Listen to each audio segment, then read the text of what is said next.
అందరికీ నమస్కారం. Welcome to Prathees Velpula kitchen. ఈరోజు నేను మీకు చూపించబోయే రెసిపీ ప్రసాదం రెసిపీ బియ్యం పరమాన్నం అండి. లక్ష్మీదేవికి శ్రావణ మాసంలో అలాగే నవరాత్రుల్లో అమ్మవారికి ఇలా నైవేద్యంగా పరమాన్నాన్ని ఎంతో టేస్టీగా సింపుల్గా ఈజీగా ఎలా తయారు చేసుకోవాలో చూసేద్దాం రండి. దీనికోసం ముందుగా ఒక చిన్న గ్లాసు బియ్యం తీసుకోవాలి. బియ్యము రేషన్ బియ్యం అయినా పర్వాలేదు, నార్మల్ మనం రోజు వాడుకునే సోనా మసూరి బియ్యం అయినా పర్వాలేదండి, ఏవైనా తీసుకోవచ్చు. నేను ఇక్కడైతే నార్మల్ బియ్యం తీసుకున్నాను. బియ్యాన్ని 1-2 సార్లు బాగా కడిగి ఈ విధంగా క్లీన్ చేసుకోవాలి. తర్వాత ఇందులోకి కొంచెం వాటర్ వేసి బియ్యంని ఒక అరగంట సేపు నానబెట్టుకోవాలి. తర్వాత స్టవ్ ఆన్ చేసుకొని మందంగా ఉన్న ఒక గిన్నెను పెట్టుకొని అందులోకి కొంచెం వాటర్ వేసుకోవాలి. ఎందుకంటే పరమాన్నం చేసినప్పుడు అడుగు పట్టేస్తుందండి. అలా కాకుండా కొంచెం వాటర్ వేస్తే గిన్నెలో మనకు పాలు అనేది అడుగు పట్టేయకుండా ఉంటుంది. తర్వాత ఏ గ్లాస్తో బియ్యం తీసుకున్నామో అదే గ్లాస్తో ఒక 8 గ్లాసులు పాలు తీసుకోవాలండి.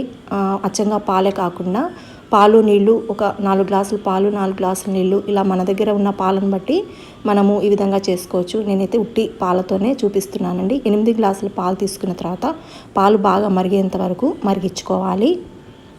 ఇలా పాలు బాగా మరుగుతున్నప్పుడు ఒకసారి ఈ విధంగా కలుపుకొని ఇందులోకి ఇందాక మనం నానబెట్టుకున్నాం కదా ఒక అరగంట సేపు బియ్యము వేసేసుకోవాలి పాలలో.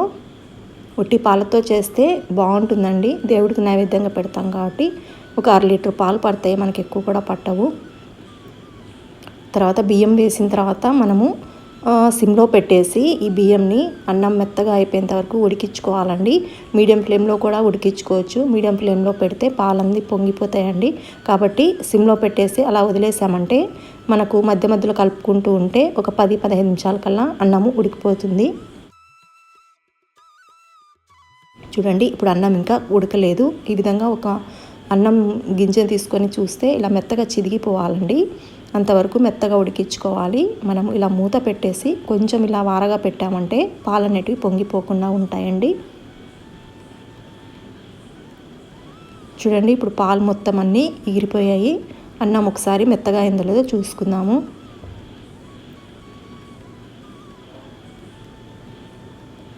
చూడండి, అన్నము ఇలా మెత్తగా అయిపోవాలి. అప్పుడే పాయసము టేస్టీగా ఉంటుంది.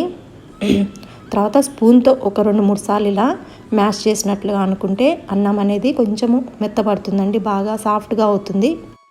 ఇప్పుడు ఇందులోకి బెల్లం 1.5 గ్లాస్ వేసుకోవాలి. ఏ గ్లాస్తో అయితే బియ్యం తీసుకున్నామో అదే గ్లాస్తో 1.5 గ్లాస్ వేసుకోవాలండి. బెల్లం చాలా నీట్గా ఉంది కాబట్టి నేనైతే అలానే వేసేస్తున్నాను. మీకు బెల్లంలో పుల్లలు అలా ఇసుక ఏమన్నా ఉంది అని అనిపిస్తే పక్కన స్టవ్ పైన బెల్లం వేసేసి కొంచెం వాటర్ వేసి కరిగిన తర్వాత అన్నంలోకి వేసేసుకోవాలండి. బెల్లము ఎలా అయినా వేసుకోవచ్చండి, బాగా నీట్గా ఉందనుకోండి డైరెక్ట్గా వేసుకోవచ్చు, లేదంటే ఇలా కరిగించుకొని మనం వడగట్టుకొని అలా అయినా వేసుకోవచ్చు. బెల్లం వేసిన తర్వాత ఒక 2 నిమిషాలు అన్నంతో పాటు బెల్లంని ఉడికించుకోవాలి. ఈ లోపుగా పక్కన స్టవ్ పైన చిన్న కళాయి పెట్టుకొని అందులోకి నెయ్యి వేసుకోవాలి. నెయ్యి మీ ఇష్టం అండి, మనం ఎక్కువగా వేసుకుంటే ప్రసాదం అనేది చాలా కమ్మగా ఉంటుంది. నెయ్యి కొంచెం వేడైన తర్వాత ఇందులోకి జీడిపప్పు బాదం పప్పు వేసి వేయించుకోవాలి.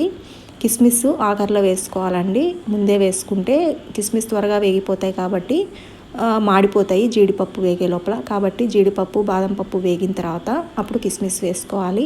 ఇవే వేసుకోవాలని లేదండి, మీ దగ్గర ఏ ఉంటే అవి వేసుకోవచ్చు.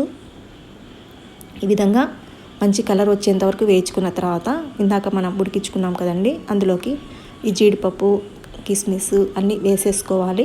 తర్వాత ఇంకా కొంచెం నెయ్యి కావాలంటే వేసుకోవచ్చండి. మనం ఎంత నెయ్యి వేసుకుంటే పాయసం అనేది పరమాన్నం అంత కమ్మగా ఉంటుంది. తర్వాత యాలకుల పొడి వేసుకొని ఒక్కసారి ఈ విధంగా కలిపేసుకొని ఇంకా స్టవ్ ఆఫ్ చేసేసుకోవాలి.